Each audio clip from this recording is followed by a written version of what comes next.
Ya, entonces vamos a partir nomás con este NutriWebinar eh, que trata de telenutrición, ¿cierto? Abordaje del paciente online. Tenemos hoy día a un súper invitado nutricionista y kinesiólogo, Mauricio Ríos, ¿ya? Y nos va a ayudar en esto, como siempre, moderador, nutricionista también, Gonzalo Rosas, ¿ya? Así que los dejo para que, si quieren hacer una mini presentación o introducción y que ya empieces a compartir nomás tu presentación, Mauricio, yo ya estoy grabando, ¿ya?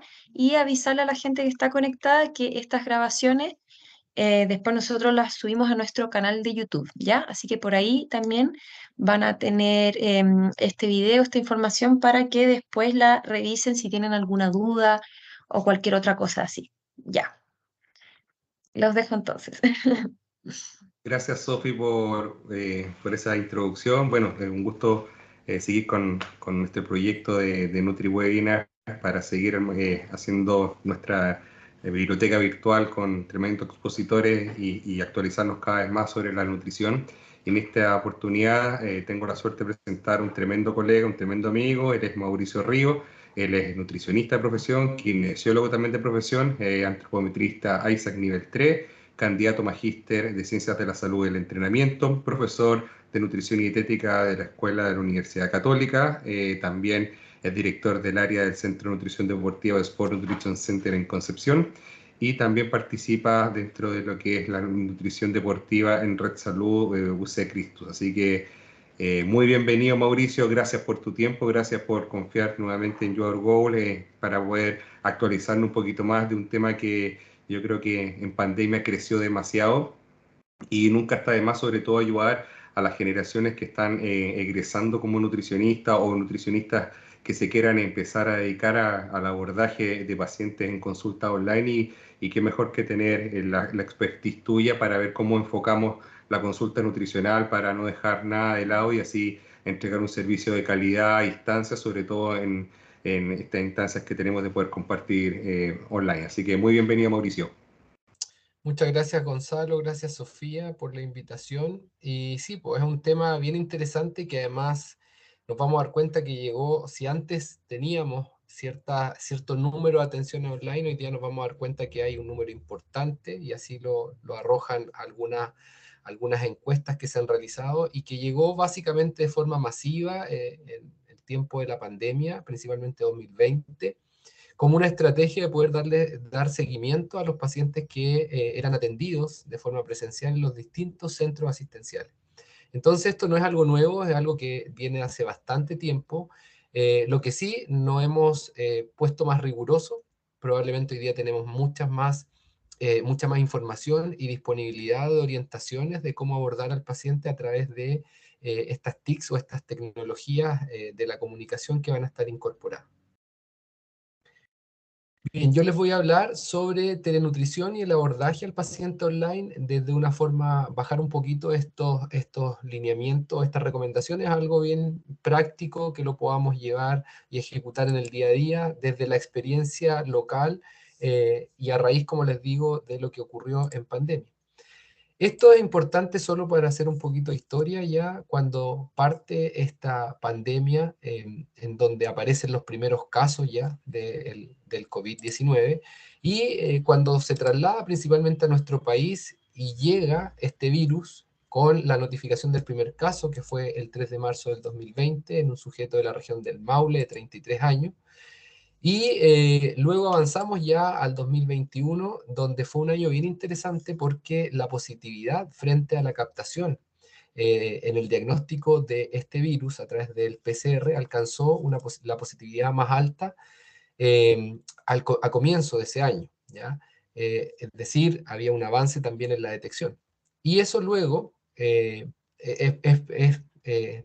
luego del primer brote que hubo aquí en nuestro país, que fue en julio del año 2020. Entonces, ¿por qué hago o los trato de poner en este contexto para que nos podamos visualizar desde lo que ocurrió hasta cómo estamos hoy día frente a eso? Como es la primera pandemia del COVID, la telemedicina ya tenía antecedentes y dio un vuelco importante en nuestro país a raíz de esta pandemia, ¿ya? Como principalmente empezaron a existir más prestadores de salud, más instituciones, hospitales, clínicas y profesionales de la salud dispuestos a abordar a su paciente a través de la telecomunicación y a distancia. Y eso permitió que se pudiera seguir con la atención no necesariamente presencial y además prevenir, en este caso, los nuevos brotes asociados a un bajo distanciamiento o a un colapso en los centros hospitalarios. Y esto es una disposición también que genera el Ministerio de Salud, donde a raíz de esta pandemia empieza a utilizar todas las herramientas de salud digital disponibles en sus centros de atención en las distintas regiones y a nivel nacional, generando un soporte comunicacional importante que les permitiera a los profesionales de la salud de las distintas áreas acercarse a distancia a sus pacientes. Y eso también requiere de una coordinación importante con nuestro Fondo Nacional de Salud, que es FONASA, porque a través de FONASA se incorporaron nuevos códigos de prestación que habilitaba entonces a los profesionales de la salud a poder atender a estos pacientes y poder generar las prestaciones asociadas al costo y la valorización de esa atención. Por lo tanto, esta coordinación entre el Ministerio de Salud y FONASA fue fundamental, primero para incorporar estas nuevas prestaciones y una vez siendo incorporadas al Fondo Nacional de Salud con codificación, eso habilita y permite que otros prestadores de salud también puedan o deban incorporarlo. ¿Bien? Y aparecen consultas principalmente de especialización, ¿ya? De especialidades médicas, como son la consulta telemedicina de dermatología, endocrinología, neurología, nefrología, diabetología, psiquiatría y geriatría.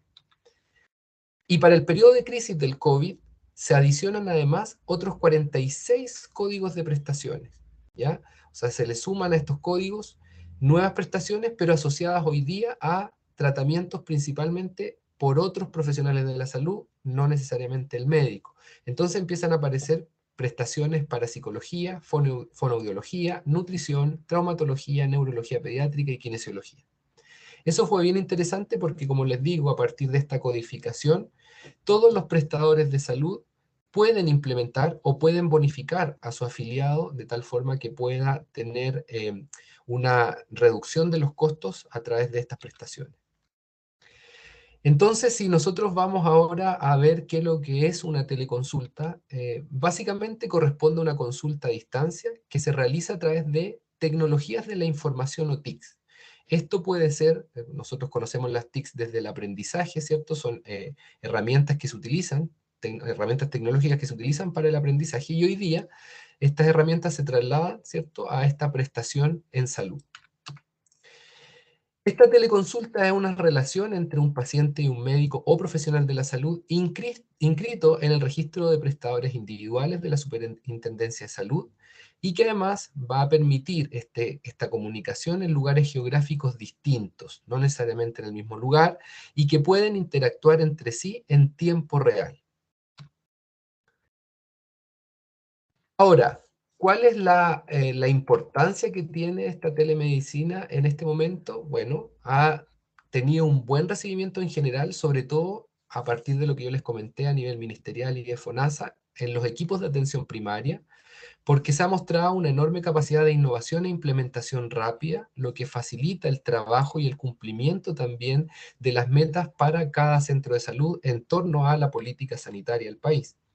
Ha permitido aumentar el número de consultas diarias que habría sido imposible poder mantener en el momento en que estábamos con la crisis y la pandemia, con los aforos y el distanciamiento.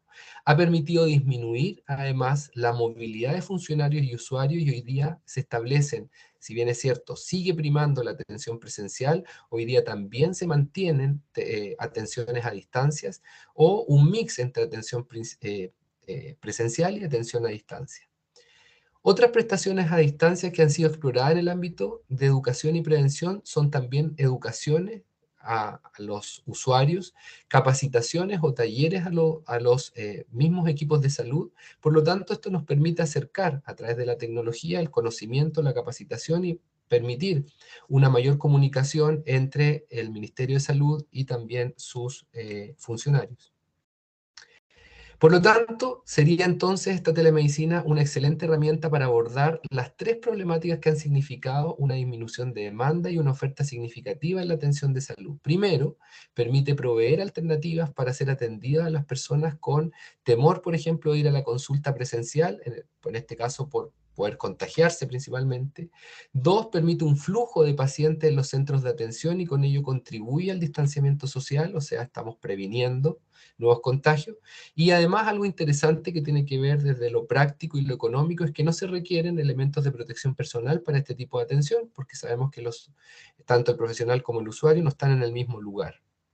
Y como cuarto punto, permite hacer más eficiente el uso de recursos humanos en la atención de pacientes. Eso es a nivel de salud pública. La telenutrición o teledietética es un medio entonces para ofrecer los servicios de salud que están relacionados con la nutrición y la dietética, la alimentación, a personas que les resulta imposible o difícil desplazarse hacia el servicio físico de asistencia.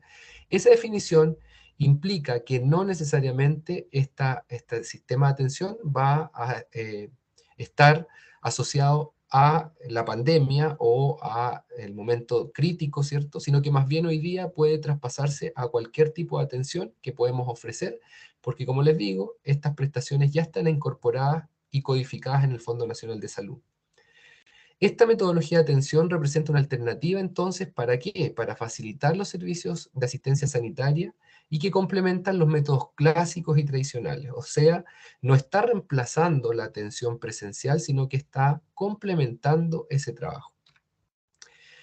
Algo bien importante que nos debe regir para la atención a través de el uso de estas tecnologías es nuestro código de ética. Es decir, vamos a tener que respetar ciertas normas que son establecidas por el colegio de profesionales y también en la formación del profesional que busca resguardar la seguridad de ese paciente. Por lo tanto, el nutricionista debe, en el ejercicio de su profesión, desarrollar acciones de fomento, promoción, recuperación y rehabilitación del estado nutricional de las personas en un ámbito de honestidad, legitimidad y moralidad en beneficio de la sociedad.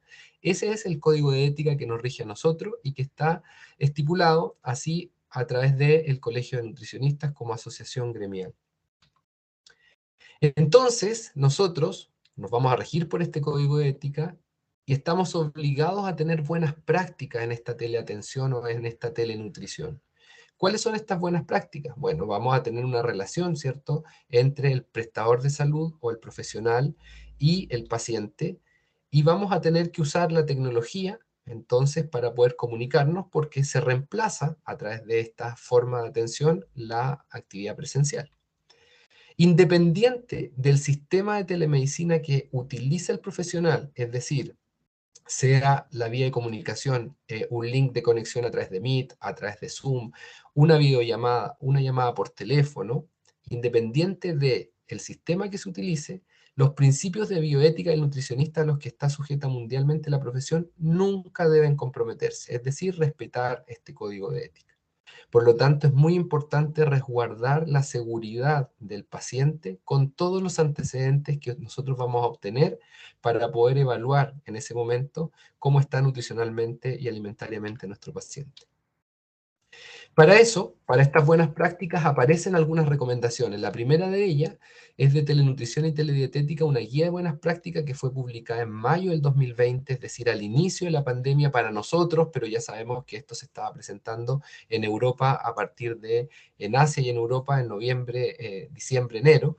Por lo tanto, ahí la Academia Española de Nutrición y Dietética y el Consejo General de Colegios Oficiales de Dietistas y Nutricionistas lanzaron la primera propuesta, que lo que hacía era orientar a todos los nutricionistas o dietistas en ese país que estaban adquiriendo esta forma de atención con sus pacientes, es decir, ayudarles a tener y a cumplir con estas guías, buenas prácticas. Y en Chile aparece exactamente lo mismo, nos demoramos un poco más, porque aparecen las orientaciones técnicas para la telenutrición o teledietética, y estas orientaciones técnicas fueron propuestas por el Colegio de Nutricionistas. Es un documento que fue elaborado por un grupo de profesionales que estaban participando de la comisión técnica del Colegio de Nutricionistas, aportando entonces a la orientación para poder implementar de una forma segura este sistema de atención, pensando principalmente en aquellos colegas o aquellos nutricionistas que tienen la atención a distancia implementada como una prestación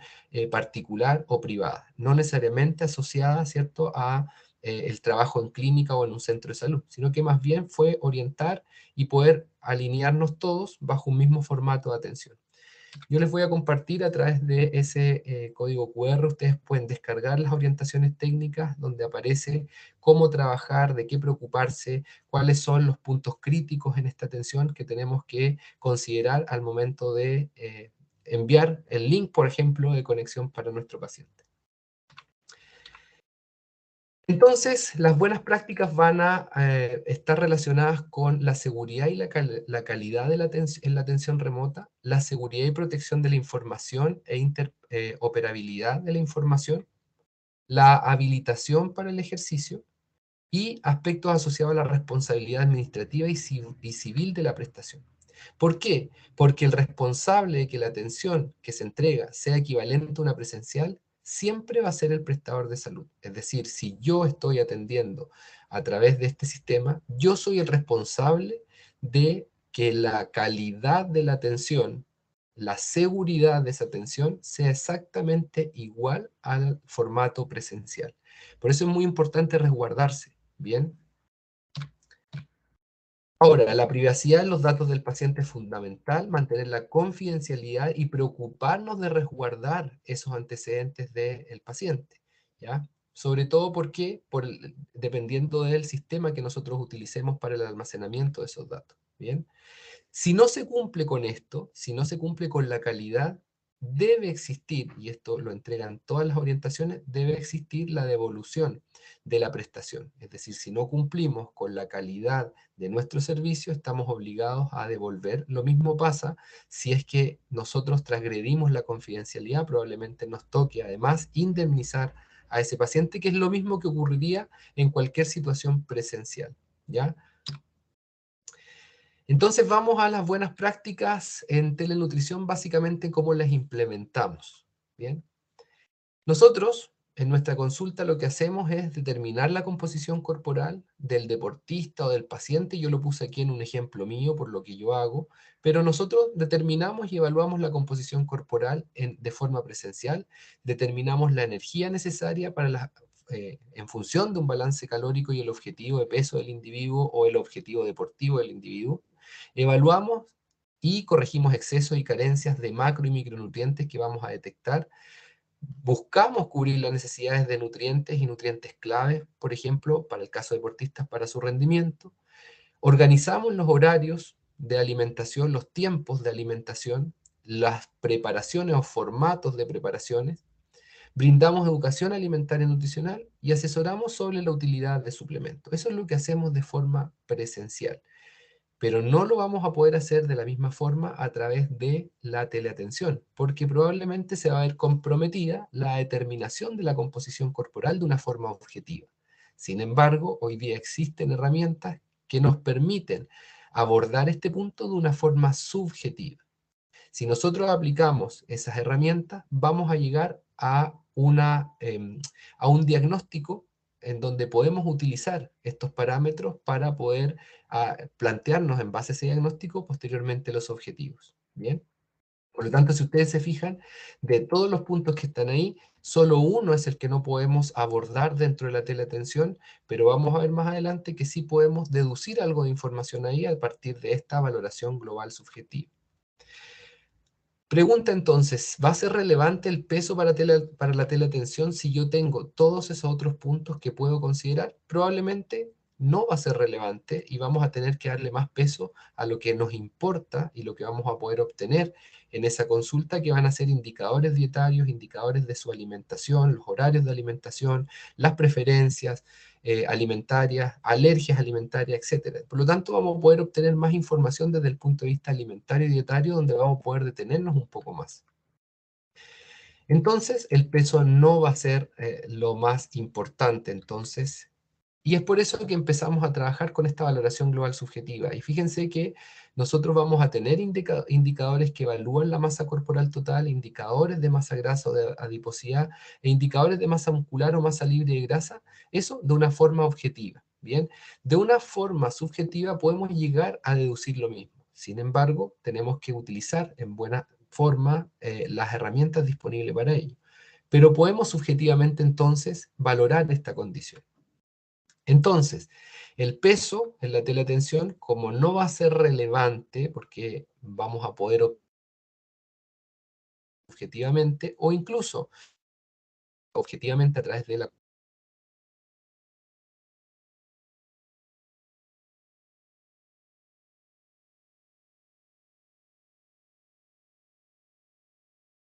que se pese.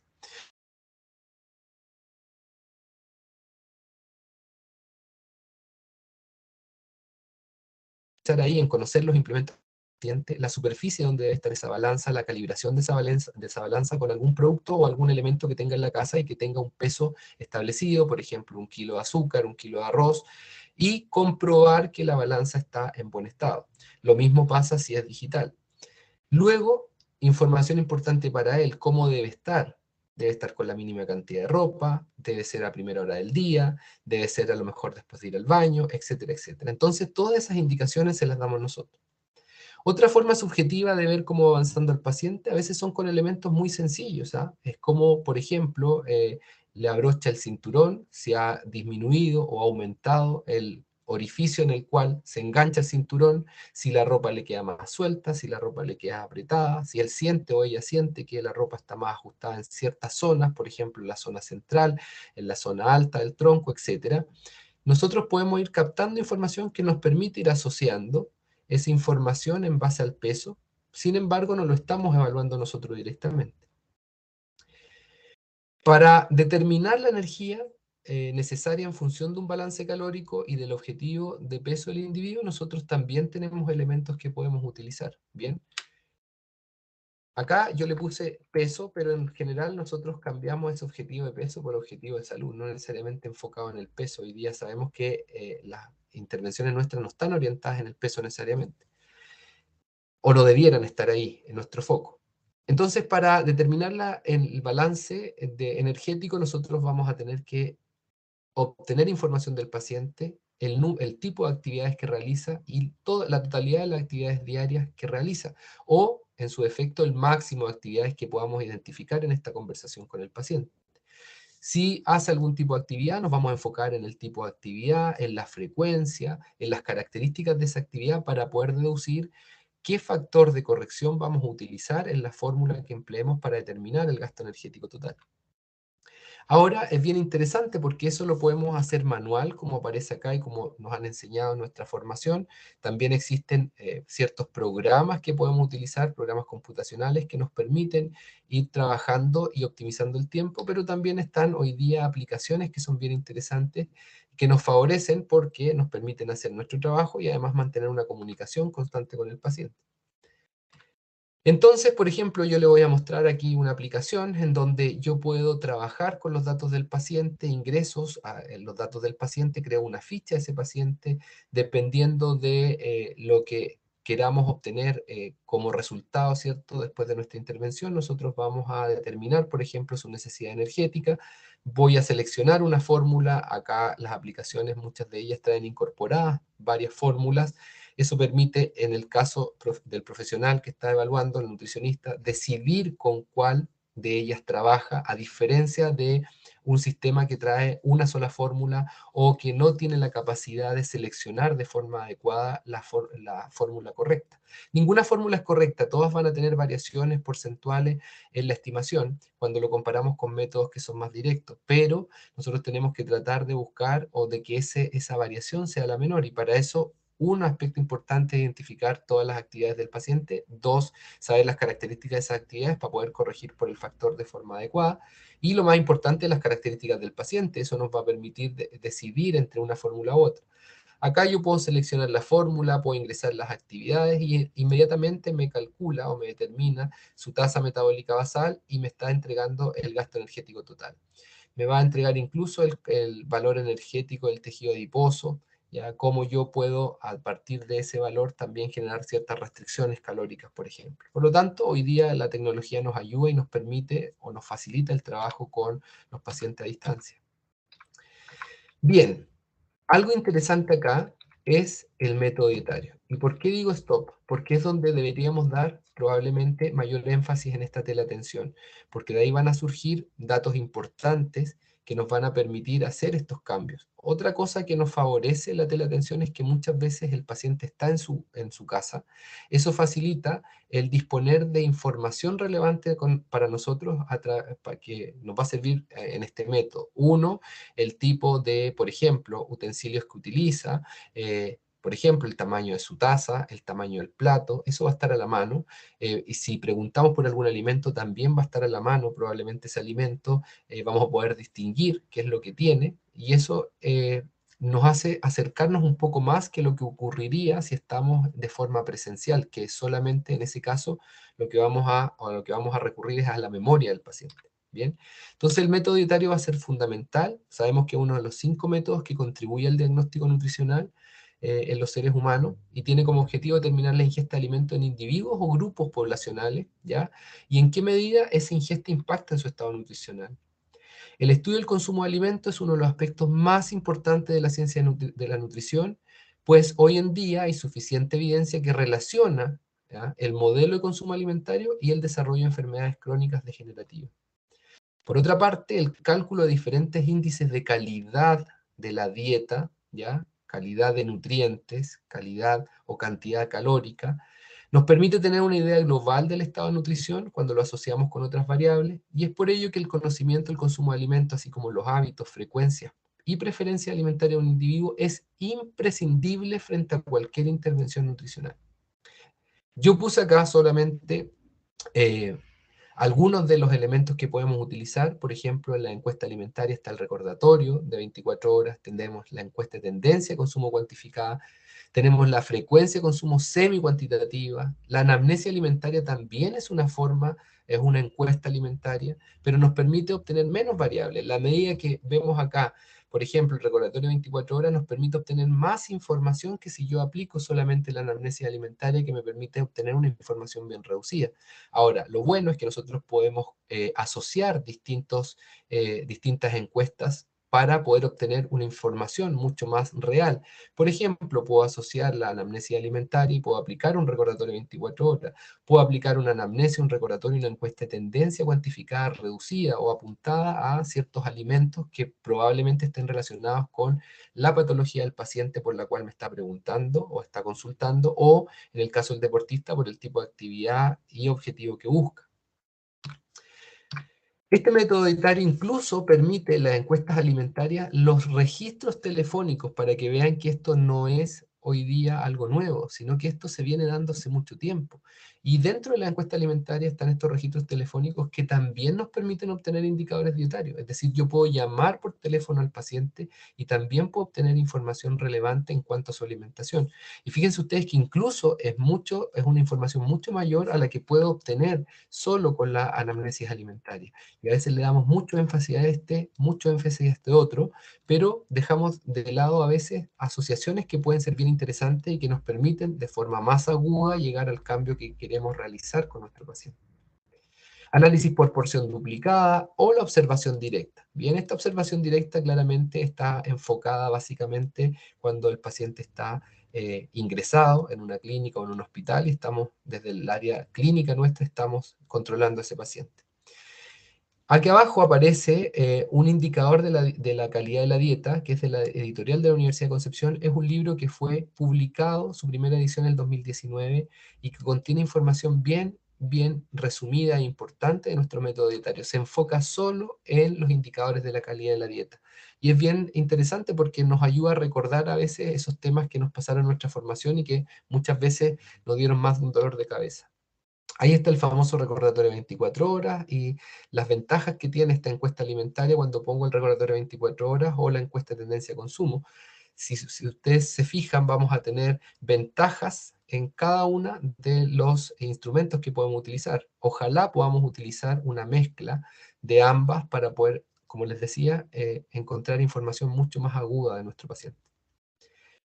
Hoy día existen diversas aplicaciones que nos permiten hacer exactamente lo mismo, es decir, que nos permiten la aplicación de estas encuestas alimentarias de una forma práctica, y algunas de ellas nos solucionan además la cuantificación, es decir, a partir de lo que yo pregunto, puedo obtener información asociada a las calorías, macronutrientes y en algunos casos, además de macronutrientes, micronutrientes, y en algunos casos además la agrupación del consumo en los distintos grupos de alimentos. Entonces me permite incluso evaluar cómo está el cumplimiento de porciones. Evaluar y corregir excesos y carencias de macro y micronutrientes. Aquí está lo mismo, una aplicación con la que yo trabajo con mis pacientes, donde exactamente lo mismo, yo ingreso los alimentos. Es importante acá hacer una detención.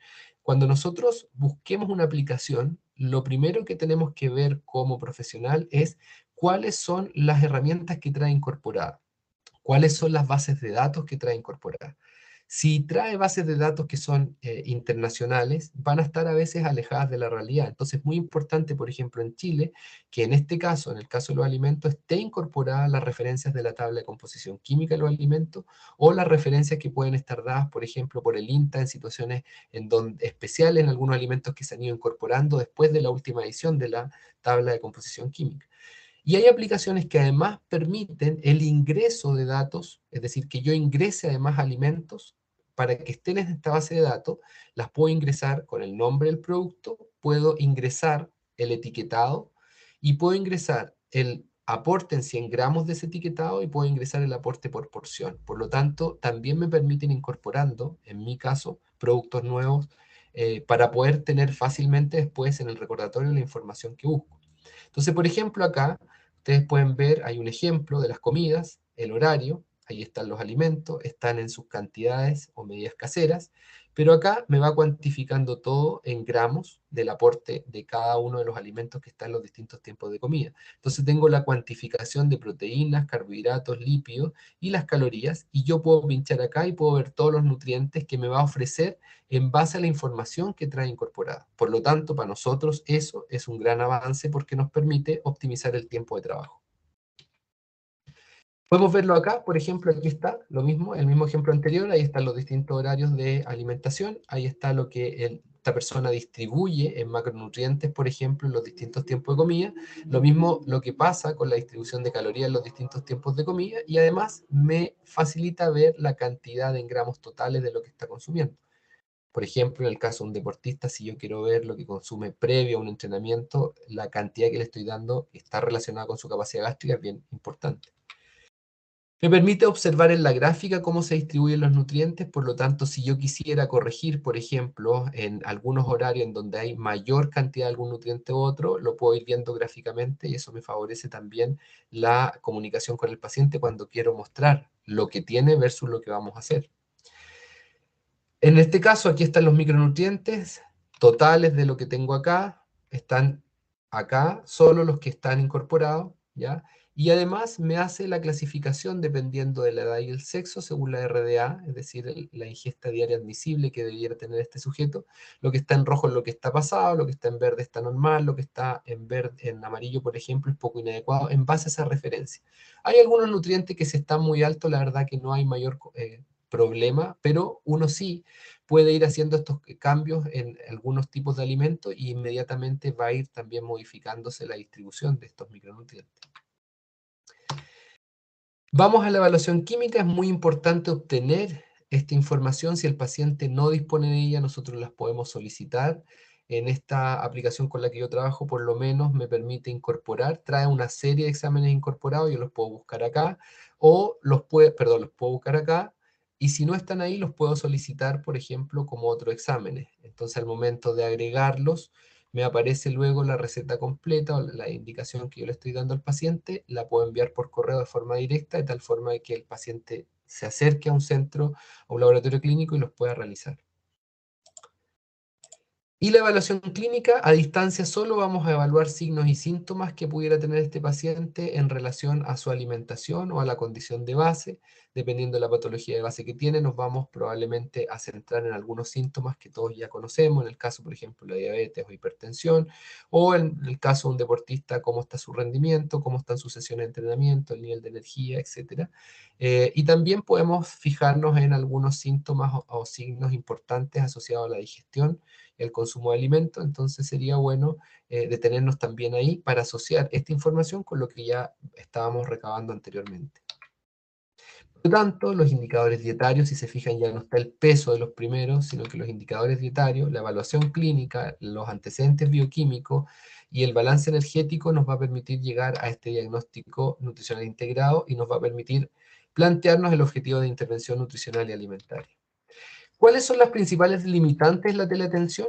Primero, la conexión que tenemos, la conexión tanto del usuario como la conexión del profesional. Entonces hay que asegurarse que eso esté funcionando, sobre todo cuando hay pacientes que están en sectores rurales o cuando hay pacientes que se trasladaron, por ejemplo, el fin de semana a otro lugar.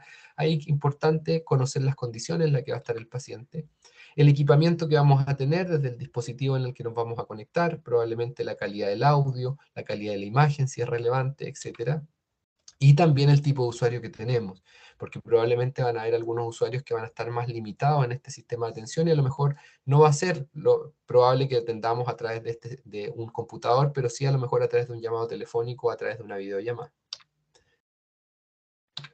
Otro punto importante es la conectividad, como ya les decía, que está de los primeros, y fíjense que en Chile afortunadamente ya no tenemos tanto problema. Aquí hay una encuesta de acceso y uso de Internet de la Subtel del año 2017, que fueron publicados estos resultados en 2018, un año después, y que al 2019 se utilizan todavía como referencia. Esto estoy hablando en el tiempo de la pandemia. Pero básicamente, si nosotros vemos, hay una evolución en el acceso a Internet. Hoy día hay una población importante con acceso a Internet. Cuando hablamos de este acceso a Internet es pagado, ¿ya? Y solo un 12,6% de las personas de la población encuestada, que fueron 3.600 a nivel nacional, que es un N representativo para el país, no tiene acceso a Internet. Ahora, si nos vamos a este porcentaje, cómo están distribuidos, si ustedes se fijan, la mayor parte de la población está en el sector urbano, la menor parte de la población está en el sector rural. Ahora, con este tipo de poblaciones, donde vamos a tener que tener cuidado con esta conectividad. Y ahora, ¿cómo se conecta o cómo se comunica nuestra población? Fíjense, a través de teléfonos móviles, smartphone, ahí es donde está el mayor porcentaje, luego el computador portátil, o la conexión a través de internet habilitada en televisión, computador fijo, tablet, etc. O sea, si ustedes se fijan en el diagnóstico comunicacional de nuestro país, es bueno, nos arroja que tenemos una población importante que puede acceder a esta prestación sin mayor problema. Ahora, de los grupos sí hay que tener cuidado porque en general vamos a tener un grupo con una escolaridad importante, con un nivel de formación importante, lo que permite o nos facilita a nosotros el nivel de comunicación con ellos. Pero también vamos a tener un grupo importante de adultos mayores que pudiera acceder también a este tipo de prestaciones. Sin embargo, hay que tener cuidado el grado de conocimiento, como les decía, con el sistema operativo que estamos utilizando en el momento de la consulta, de la teleatención. Ahí está lo mismo distribuido por grupo y por quintiles. Ahora, ¿cuál es la mejor forma donde se conecta o cuál es la mejor plataforma, perdón, de conexión? Fíjense ustedes que lo más utilizado es el WhatsApp, con 47,1% en los mayores de 60 años, por lo tanto pareciera ser una herramienta que podemos utilizar en este tipo de pacientes con estas características etarias, porque hoy día la realidad que nos arroja esta encuesta es que ellos se comunican a través de esta vía. Y el resto están, ahí pueden ver distintas plataformas. Otras limitantes importantes, el lugar donde nos conectamos, el ruido ambiental. Hay que generar todas las condiciones óptimas para facilitar la comunicación entre el profesional y el paciente. Es muy importante saber las condiciones en las que va a estar el paciente al momento de la conexión, sobre todo si está con hijos pequeños, por ejemplo, si es un horario a lo mejor de almuerzo, de siesta, etc. Incluso factores ambientales que a veces no tenemos incorporadas o que no están presentes en nuestro día a día y que pueden ser puntuales, como es, por ejemplo, que se nos caiga el internet o a lo mejor arreglos que pueden estar realizando cerca de mi casa y que pueden interferir con la conexión o con la comunicación a partir del tendido eléctrico. Recuerden que el responsable de que la atención se entregue y que se entregue equivalente a una presencial siempre es el prestador.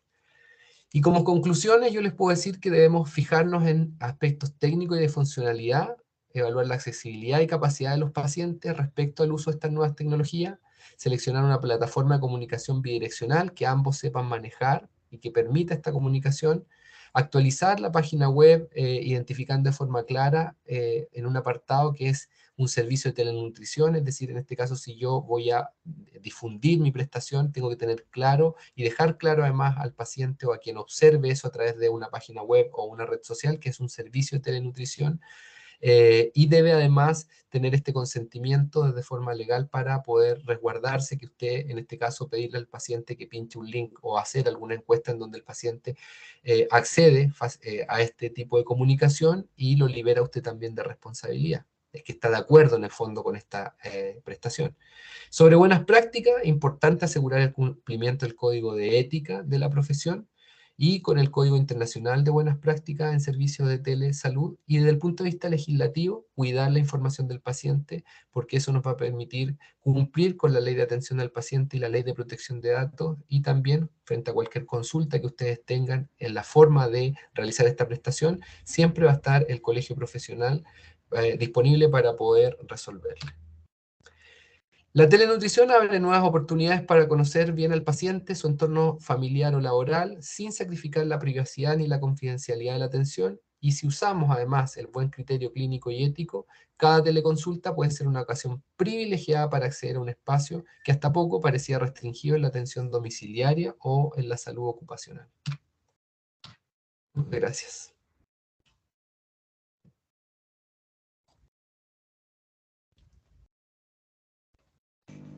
Muchas gracias, Mauro. De verdad que, como lo conversamos al principio, yo creo que esto es una tremenda herramienta que llegó para quedarse, que al principio la veíamos algo muy lejos en algunos colegas que fueron un poco más pioneros en comenzar la teleconsulta, las consultas online, y más de algunos al principio fuimos como súper quisquillosos de que si el paciente no era presencial, casi que la consulta no valía o no servía o no tenía el peso de nuestro trabajo, y a la larga esta pandemia nos generó una obligación. El paciente no lo podíamos dejar solo, el paciente necesitaba nuestros controles, necesitaba nuestra ayuda, y así como también mucho paciente empezó a tener muchos cambios por mal excesos, por malnutrición, nos necesitaba, y no nos podíamos quedar atrás tampoco. Creo que esta es una tremenda herramienta que si la podemos pulir, la podemos englobar en todos los tips que tú has entregado de las buenas prácticas de una teleconsulta. Yo creo que podemos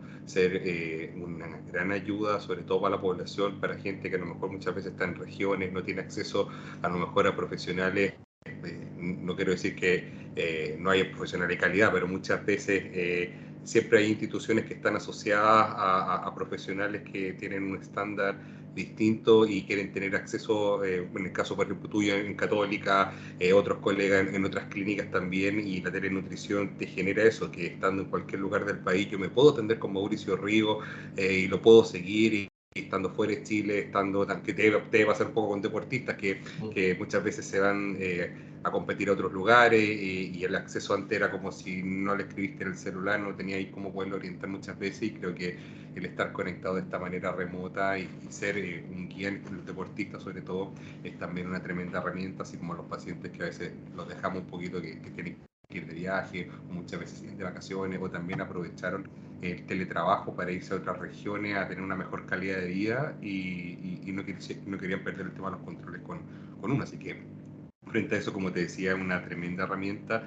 y yo creo que nos ha dado una tremenda expertise, una tremenda clase de cómo enfrentar esto, y y darle un poco el peso. Yo creo que le diste tú en el clavo con muchas cosas, porque algunas personas, colegas, influencers, no sé, encuentran como muy fácil hacer la consulta online, no sé, le hago un par de preguntas, le mando un cuestionario, me llega el cuestionario y con eso salgo, le mando la pauta y cobré y chao, y me voy haciendo casi rico, porque digámoslo, hay mucha gente que también con el tema de la de la telemedicina o la teleconsulta, te ahorráis el arriendo de la consulta, que no es menor tampoco. Entonces, puedes estar en el espacio de tu casa con una buena conexión a internet, pero sí entreguemos servicio de calidad, que yo creo que eso es lo fundamental del mensaje que tú nos estás transmitiendo. Hay libros, enfoquémonos un poco más en el paciente, dediquémosle el tiempo, y más que enfocarnos en el peso, como tú, saquémosle provecho a la consulta de ayudar directamente al paciente en lo que quiere, necesita y por qué está acudiendo a nosotros, más que enfocarnos en el tema del peso. Así que desde ese punto de vista, yo creo que es una tremenda intervención, una tremenda clase que nos ha dado de expertise. No sé si hay alguien que quiera hacer alguna pregunta en el chat, quiera abrir su micrófono, algo que no le haya quedado claro o que le queramos preguntar, aprovechar a Mauricio.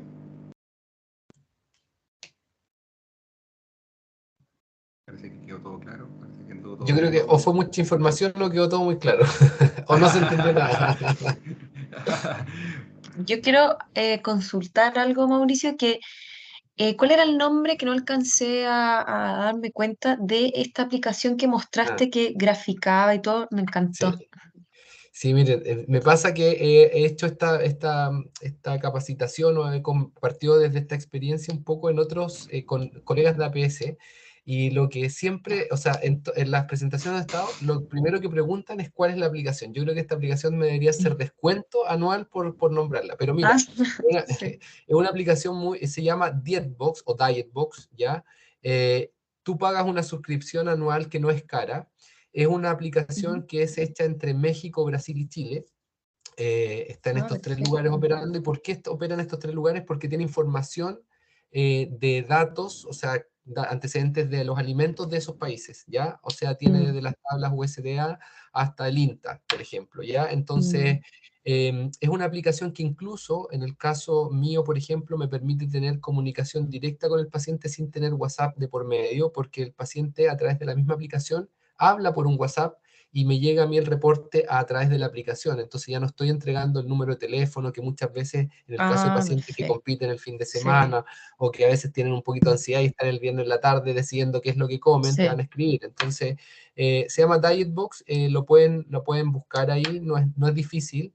Eh, ha tenido mejoras, yo la uso hace un tiempo ya, desde ser este mi tercer año, y ha tenido mejoras en algunos aspectos, por ejemplo, de la interpretación de la información, ha incorporado nuevos datos, ha incorporado ahora el tema de metas, proponernos metas con el paciente, entonces te aparece ahí, vas evaluando cómo va la meta, también tiene para hacer evaluación Mm, nutricional antropométrica, pero ahí queda corta súper. en algunas fórmulas que utiliza, es como más limitado nomás, Mm. pero nos permite igual por lo menos tener una cuantificación, un seguimiento. No, Mauro, perfecto. Mauro, y tú soy un poco de la idea de trabajar también con el tema de las fotos, que muchas veces, yo sé que hay muchos colegas que utilizan el tema de las fotos, fotos de frente, de perfil, con un fondo blanco, para ir viendo un poco las variaciones antropométricas a nivel visual. Por eso te lo pregunto, no sé si tú eres partidario de utilizar el tema de las fotos. Yo no soy partidario de eso, ¿ya? Primero porque por algo básico que les dije en esta presentación, que tiene que ver con el resguardo de la información. Ya entendemos que estamos entre paciente y profesional, pero ¿dónde queda almacenada esa información? Imagínate tú que te roben el computador o te roben el celular donde tú tienes almacenada esa información. Ya esa información queda disponible. En el caso de los datos, por lo menos, no hay identificación de cuerpos, no hay identificación de caras o no hay identificación visual. Entonces, yo tengo cierto cuidado con eso. Y además por algo bien importante, Gonzalo, que tiene que ver desde la clínica, porque no sabemos o no, a lo mejor no hemos logrado detectar, por ejemplo, un trastorno de la conducta alimentaria que pudiera estar por ahí. Entonces, si nosotros pedimos fotos, estamos incentivando, bueno, primero depende del tipo de trastorno que tenga, pero podríamos incentivar puntos de fijación en el caso de un paciente con trastorno de la conducta alimentaria, es decir, que ya no se fije solo en el abdomen, sino que a lo mejor te pregunte por qué me está pidiendo la foto de espalda o por qué de lado, o francamente no se tomen foto, que es el caso de pacientes. Yo estoy hablando más de vigoréxico, que es lo que veo, ¿ya? Pero, pero claro, podemos estar induciendo ahí. Entonces, yo no soy partidario. Además, por algo también práctico, piensa, ¿qué vas a cuantificar tú? ¿Vas a tomar una distancia? ¿Vas a tomar algo que cuantifique numéricamente? No, vas a estar dentro de la subjetividad. Entonces, esa subjetividad puede ser incluso, no puede ser traspasada a algo tan objetivo como son estas otras herramientas que están validadas, como por ejemplo el cuestionario, como por ejemplo incluso cuando hablamos de la percepción del sujeto, de si le aprieta algo, le queda más pequeño, más grande, es una percepción también, que puede estar siendo cuantificada dependiendo de qué tan suelto le quede el pelo. las chaquetas o la camiseta, no sé, pero yo personalmente no trabajo con eso. Creo que hay que ser muy respetuoso con la parte del cuerpo. Oye, Mauro, ¿y qué opinas tú de algunas sugerencias que a veces aparecieron con el tema de teleconsulta, para el tema de la antropometría, que si bien es cierto, hay pacientes que no tienen cómo hacer antropometría, pero por utilizar cosas caseras como el cargador del celular para poderse medir un perímetro de brazo o un perímetro de cintura y después utilizar una regla y cuantificarlo con números? No, es que estamos complicándonos más de lo simple que puede ser, eso es. Porque, insisto, te acabo de mostrar que no necesito el peso, no necesito identificar la masa muscular, no necesito identificar la masa grasa porque tampoco me sirve tanto. Piensa que la antropometría ya tiene un margen de error aplicada por un experto, que en teoría es un margen de error mínimo. Imagínate ese margen de error en una persona a la cual yo le estoy dando instrucciones para poder evaluarse, ¿ya? Quizás lo puedo tomar, si tiene una cinta métrica, puedo dar alguna indicación, pero es general y que me va a sumar a lo que yo tengo, no va a ser más relevante de lo que yo tengo. Perfecto.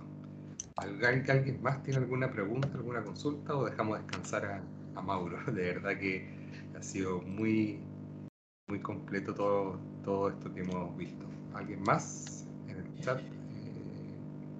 Cualquier cosa así, Gonzalo, está en la presentación, está el acceso al código QR con las orientaciones técnicas, que está detallado, está muy, muy detallado. Fue un trabajo bien largo y ahí tuve la oportunidad de participar en ese momento. Fue bien largo, te digo que partimos 2020 y se publicó 2021. Imagínate, partimos como en septiembre y lo publicamos en mayo. Y ahí está todo establecido desde lo legal, desde la realidad mundial, nacional, con los lineamientos que te exige también la teleatención en el Ministerio de Salud y también con los requisitos para la prestación.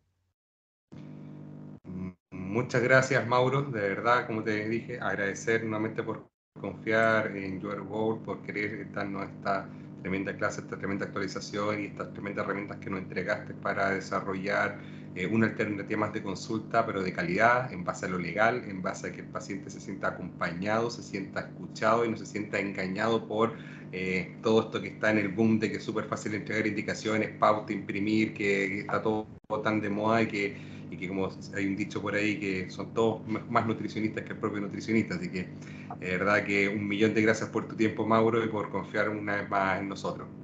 Gracias a ustedes por la invitación, Gonzalo, y feliz de compartir un poquito para poder ordenarnos todo y entregar un servicio de calidad. Eso nos hace a nosotros como gremio también más sólidos en esta oferta que entregamos de nuestro servicio.